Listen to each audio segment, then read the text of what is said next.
São poucas décadas de acelerada devastação. Nos últimos 30 anos, o Maranhão perdeu 76% de sua floresta. A média nacional, só para comparar, é de 17%.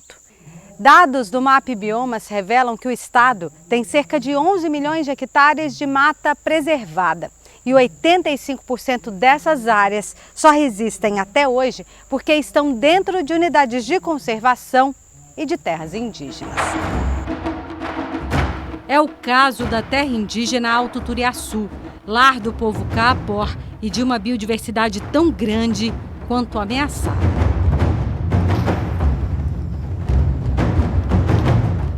Olá!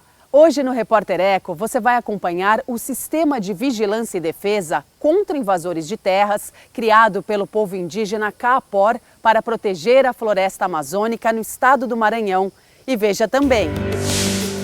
Conheça projeto de fazenda urbana para produzir legumes e verduras no topo de um prédio comercial de São Paulo.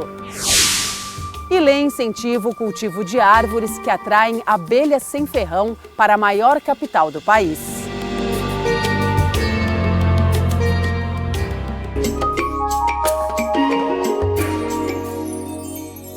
A agricultura urbana é praticada por cerca de 800 milhões de pessoas no mundo.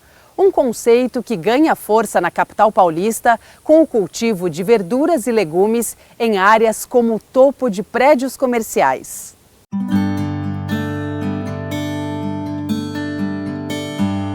Rúcula, alface, beterraba, tudo orgânico, fresquinho e cultivado no telhado de um shopping center em plena cidade de São Paulo.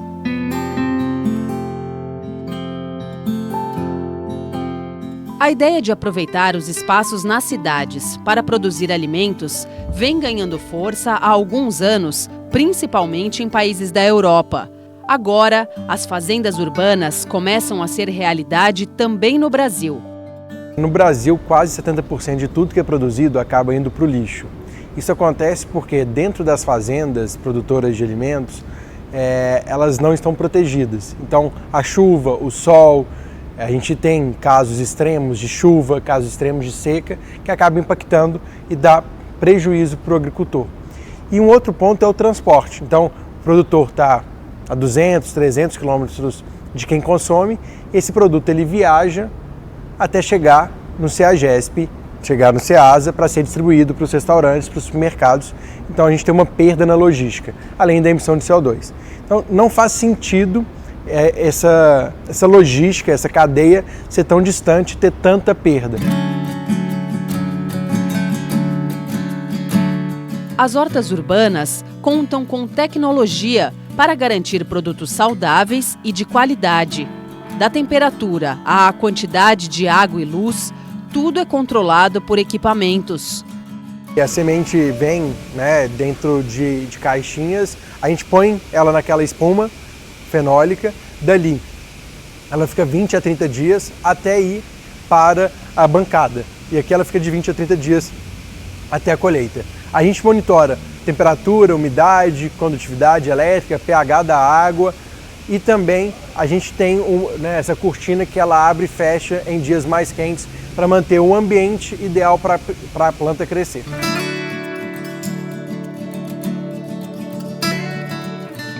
Os números chamam a atenção. São 8 hortas urbanas como essa, espalhadas por 5 estados brasileiros. Juntas, produzem mais de 20 toneladas de hortaliças, verduras e legumes orgânicos a cada mês.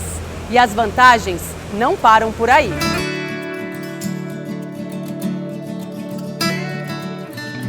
Aqui dentro a gente produz 28 vezes mais por metro quadrado do que um produtor convencional, utilizando 90% menos água do que o cultivo na terra e apenas 2% de desperdício, enquanto na cadeia convencional a gente chega até 70%. Então o produto sai daqui, é colhido no mesmo dia que é entregue para o restaurante ou para o cliente final. E sai super fresco, ou seja, não tem a perda também da geladeira. Tudo que a gente cultiva é feito com produtos biológicos, ou seja, não existe agrotóxico, é 100% livre de agrotóxicos. Ela é mais saudável para a pessoa que está consumindo e ele é mais saudável para o planeta.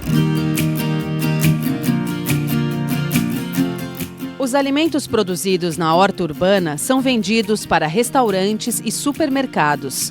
5% são doados. Transformar os sistemas de produção para otimizar processos, evitar desperdícios e reduzir as pressões do uso da terra sobre o meio ambiente é crucial para um futuro mais sustentável. Para a gente alimentar 10 bilhões de pessoas que vão habitar esse planeta até 2050, a gente vai precisar de tecnologia de produção de produtos mais saudáveis e mais sustentáveis para o mundo. Então, eu acho que fazer fazendas dentro das cidades vai ser constância daqui para frente.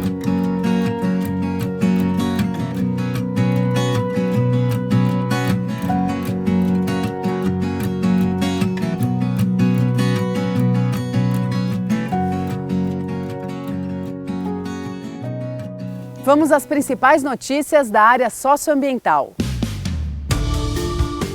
Existe água na Lua. A confirmação da China está publicada no estudo da revista Nature Geoscience. A água está dentro de trilhões de bolinhas de vidro, que foram trazidas para análise na Terra. Os cientistas agora pesquisam um modo de retirá-la. A NASA, a Agência Espacial Americana, aposta na existência de uma cratera cheia de água congelada, avistada na face sul do satélite terrestre. A Europa fecha acordo para proibir a produção de veículos movidos a combustíveis fósseis, como gasolina e diesel, a partir de 2035. Depois de ameaçar vetar o pacote, a Alemanha voltou atrás e conseguiu aprovar exceção no caso de motores movidos a combustíveis sintéticos, produzidos com eletricidade, baixa em emissão de carbono. O plenário da Câmara dos Deputados alterou o texto e aprovou uma medida provisória do governo Jair Bolsonaro, do PL, para diminuir as proteções à Mata Atlântica. As mudanças foram incluídas pelo relator, o deputado Sérgio Souza, do MDB do Paraná, ex-presidente da Frente Parlamentar da Agropecuária. Agora, a matéria segue para o Senado. Ambientalistas e parlamentares classificaram o fato como gravíssimo, com danos irreparáveis. Relatório revela que em 2021 o Brasil atingiu a maior emissão de gases de efeito estufa das últimas 2 décadas. Segundo dados divulgados pelo CEEG, Sistema de Estimativas de Emissões, foram emitidos 2,4 bilhões de toneladas brutas.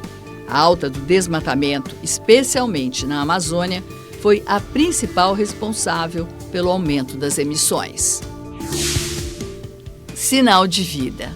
Uma onça pintada foi filmada perto das cataratas do Iguaçu ao atravessar uma estrada do parque. O animal para ao avistar o carro e depois segue em direção à mata. O Parque Nacional do Iguaçu abriga uma das mais importantes populações de onças pintadas da Mata Atlântica. Na mesma semana, ambientalistas lançaram campanha para endurecer a pena contra caçadores de onças. O movimento surgiu após um vídeo de onças mortas e decapitadas viralizar na internet. As imagens são chocantes e não vamos exibi-las. Atualmente, a caça de animais silvestres é crime, com pena de 2 a 5 anos de reclusão, multa e proibição da guarda.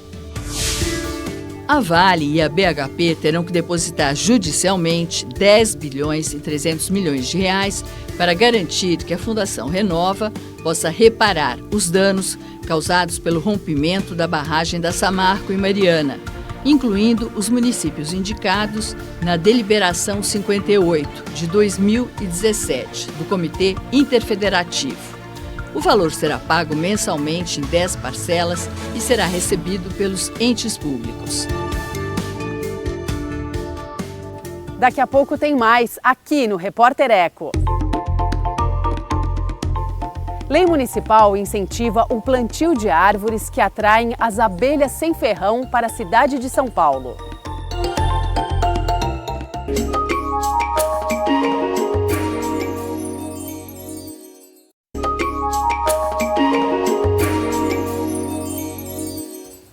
Uma lei incentiva o plantio de árvores que atraem abelhas nativas na cidade de São Paulo. Esses insetos são vitais para a polinização de cerca de 90% dos alimentos produzidos no mundo.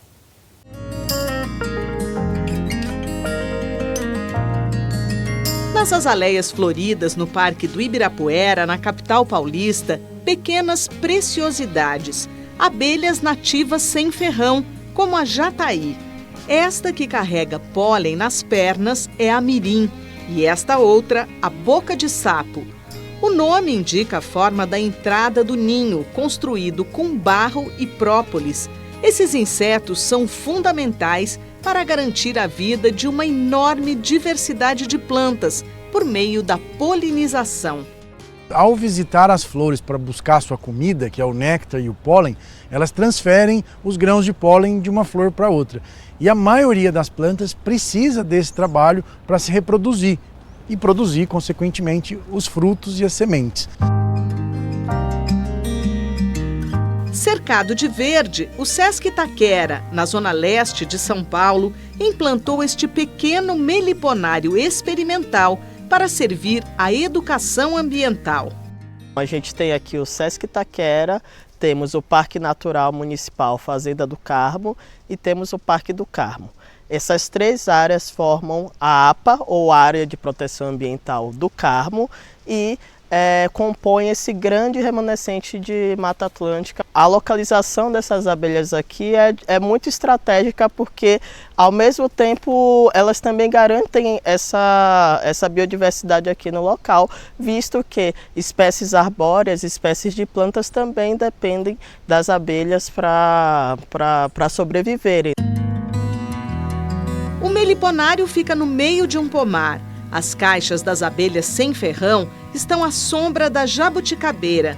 Ali perto tem cabeludinha, cereja do Rio Grande e pitangueira. Os educadores ambientais costumam lembrar de curiosidades sobre as abelhas brasileiras para aproximar os visitantes da natureza. O nome da grande maioria é um nome indígena, que os indígenas que têm essa prática tradicional com essas abelhas. Cada abelha tem uma característica, a grande maioria vive só 45 dias, né? Então, se a gente pensa no nosso tempo de vida, é um tempo curto, mas que é o ciclo delas mesmo. Elas também têm essa divisão de tarefas dentro, né? Então, a gente vai ter as abelhas que vão sair para buscar o néctar, vai ter a abelha que seria a rainha, que é a função dela ali é a produção de ovos, aí vai ter o zangão, né? Que é o macho que vai reproduzir com a abelha. Outra atividade realizada aqui se chama Caminhos da Polinização. Envolve o mapeamento de ocos de árvores onde estão os ninhos. Com base na localização, na geolocalização desses ninhos, a gente faz um passeio com o público por cada um desses ninhos, mostrando os locais em que eles estão situados e essa diversidade de espécies que a gente tem também, e falando sobre as funções dessas abelhas. A ameaça de extinção de algumas espécies torna essencial trabalhos como este, de difusão de informações sobre as abelhas. As principais ameaças são a perda de habitat natural, o uso indiscriminado de pesticidas, o uso incorreto de pesticidas, as mudanças climáticas. As abelhas são fundamentais na criação e na manutenção da vida, mas a perda da biodiversidade e o aumento da poluição, especialmente nos centros urbanos, são problemas que se intensificam no Brasil e no mundo. Daí a importância da lei sancionada na capital paulista em julho de 2022, que estimula o plantio de árvores que atraem esses insetos. É uma iniciativa excepcional. O ambiente urbano ele é muito favorável para algumas espécies de abelhas. Então, plantar árvores na cidade vai favorecer essas espécies que ocorrem naturalmente. Além disso, a gente hoje tem muitos criadores dessas abelhas sem ferrão vivendo na cidade. Pessoas criam abelha até na varanda do seu apartamento. Para produzir mel, a gente precisa de áreas conservadas, de matas conservadas. Então, aquele potinho de mel tem um valor agregado muito maior do que só o alimento que está ali.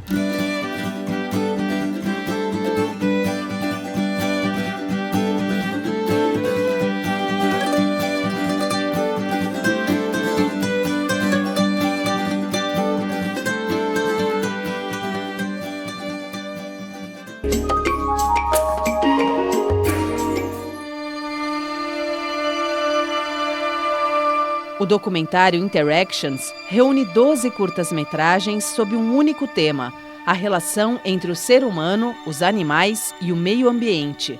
A atriz e ativista Isabella Rossellini participa do filme, que acaba de ser lançado no Brasil e está disponível no site sesctv.org.br/interactions.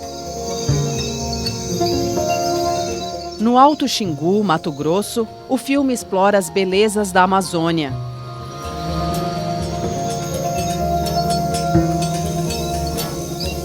Mas a floresta e seus habitantes estão ameaçados. A ilha de Yakushima, ao sul do Japão, é um tesouro natural com sua biodiversidade.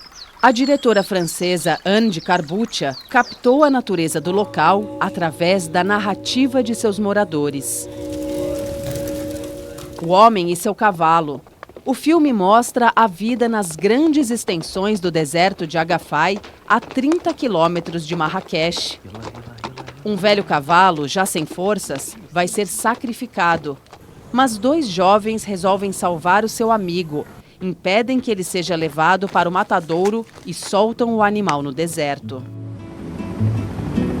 O documentário Caiçara mostra uma colônia de pescadores no Rio de Janeiro. O filme denuncia a pesca predatória, que vem contribuindo para a extinção de espécies marinhas e reduzindo o espaço da pesca artesanal.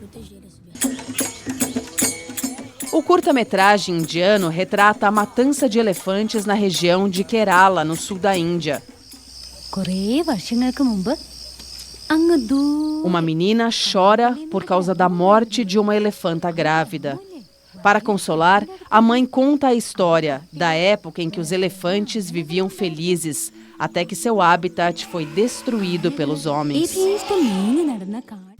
O Último Maia narra a lenda da criação, segundo aquele povo que construiu uma das civilizações pré-colombianas mais sofisticadas, ao mesmo tempo em que mostra a atual degradação da região que eles habitaram.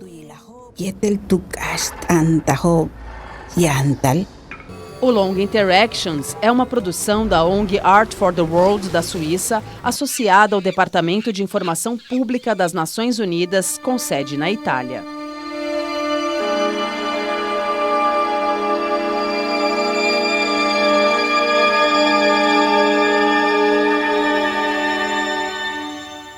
Veja a seguir, aqui no Repórter Eco.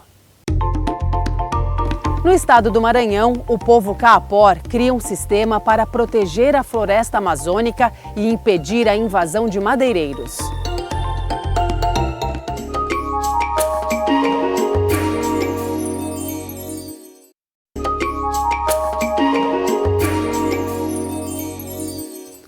Os indígenas da etnia Kaapor foram um dos primeiros a criar um sistema próprio de vigilância e defesa contra invasores de suas terras no estado do Maranhão.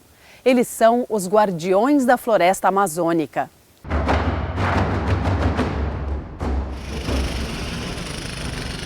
Nas águas, lento vem o barco atravessando o rio. Na terra, avança acelerada a devastação da floresta. A área desmatada da Amazônia Legal em 2022 foi a maior dos últimos 15 anos, segundo o Amazon, Instituto do Homem e Meio Ambiente da Amazônia. De agosto de 2021 a julho de 2022, foram derrubados mais de 10 mil quilômetros quadrados de floresta, o que equivale a 7 vezes a cidade de São Paulo. Para testemunhar a devastação da Amazônia, partimos de Belém, no Pará, pela BR-316. Serão 480 quilômetros até Zedoca, no Maranhão. 12 horas passando por muitas cidades e quase nenhuma floresta. Os pecuaristas ainda insistem em desmatar porque há muitas décadas já existe uma indústria do crime organizado na Amazônia toda, no Maranhão ainda mais presente pelo fato de que o Maranhão já está na transição da floresta com outros biomas, com cerrado. É uma indústria do crime organizado que inicialmente faz a grilagem de terra, roubo de terras públicas e muitas vezes invadem reservas indígenas. cruzamos o rio Gurupi, que separa e une o Pará e o Maranhão. Os sinais estão por toda parte: gado, pastagens. De acordo com dados do MapBiomas, na região, 97% do desmatamento aconteceram por conta da conversão da floresta em pecuária e agricultura. E nós estamos na Amazônia muito próximos do chamado ponto de não retorno. Como o clima já vem mudando na Amazônia, a estação seca está ficando mais longa no sul da Amazônia, estação seca mais quente, mais seca, a floresta já virou fonte de carbono em vez de sumidora de carbono em grande parte do sul da Amazônia. São poucas décadas de acelerada devastação. Nos últimos 30 anos, o Maranhão perdeu 76% de sua floresta. A média nacional, só para comparar, é de 17%. Dados do MapBiomas revelam que o estado tem cerca de 11 milhões de hectares de mata preservada. E 85% dessas áreas só resistem até hoje porque estão dentro de unidades de conservação e de terras indígenas. É o caso da terra indígena Alto Turiaçu, lar do povo Kaapor e de uma biodiversidade tão grande quanto ameaçada. No início dos anos 2000, seu Petrônio era cacique. Assumiu a missão mais difícil que já lhe foi atribuída. E eu vou levar minha família para lá. Eu quero fazer minha aldeia e tampar a estrada. Aí cortei tudinho, ponte, aí mandei fora para Madeireira e saí tudinho. Hoje, na terra indígena Alto Turiaçu, há 26 aldeias. Cada uma é formada por uma família. São cerca de 2.000 pessoas distribuídas ao longo do território, em uma estratégia política de ocupação e proteção das florestas. Nossas aldeias eram tudo isolado dentro do território, né? No centro. Mas aí, a partir de que a gente criou uma estratégia, né? Tipo, vamos preservar nosso território. Então, a gente distribuiu as aldeias no limite, né? Isso nós estamos chamando a área de proteção, no limite. Na casa de reunião, a ramada, o movimento começa cedo. Farda vestida para proteger o corpo, a pintura no rosto para proteger a tradição. O canto entoado a uma só voz é o pedido da aldeia inteira para que a floresta cuide de seus defensores. Flecha na mão, saem para o trabalho os guardiões da floresta. Hoje tem invasão, exploração de madeira, pesca ilegal, garimpe, né, ilegal. É por isso que a gente criou esse grupo de guardiões que a gente formou, foi em 2016. Até onde a estrada permite, a caminhonete avança. Depois, dependem dos próprios pés. A gente vai 30 quilômetros, 40 quilômetros a pés, fazendo essa vigilância pelo limite do território. Mata adentro, a cada dia, os guardiões da floresta fazem a vigilância em uma parte da área preservada, procuram vestígios dos invasores, colocam a si mesmos como escudos para proteger a floresta. O cacique Iracaju reconhece o risco para aqueles que fazem a segurança e, por isso, fez do drone um aliado. Ajuda muito porque, às vezes, o pessoal, a gente não sabe quem está lá, ou armado, não sei. Aí a gente bota o drone, quando eles estão trabalhando a gente bota. Aí pode estar zoando caminhão, motosserra, aí a gente não vê o barulho do drone. As imagens feitas pelos guardiões registram as invasões ilegais, árvores cortadas, toras de madeira, armas e motosserras. A gente sabe que a território, né, está ameaçado e nós também, o povo Kaapor, né, está ameaçado. Então a gente arrisca, né, de fazer esse trabalho porque é a única estratégia para a gente poder preservar. Dos mais velhos aos bem jovens, ninguém aqui tem salário para fazer a segurança de maçarandubas, sumaúmas ou ipês. O pagamento é voltar para casa sem ocorrências no dia, com a floresta de pé e a lua por testemunha. Kaapor, já diga, né, no caso, o povo da floresta. A floresta faz parte da nossa vida. A nossa vida sem floresta, nós não somos capó.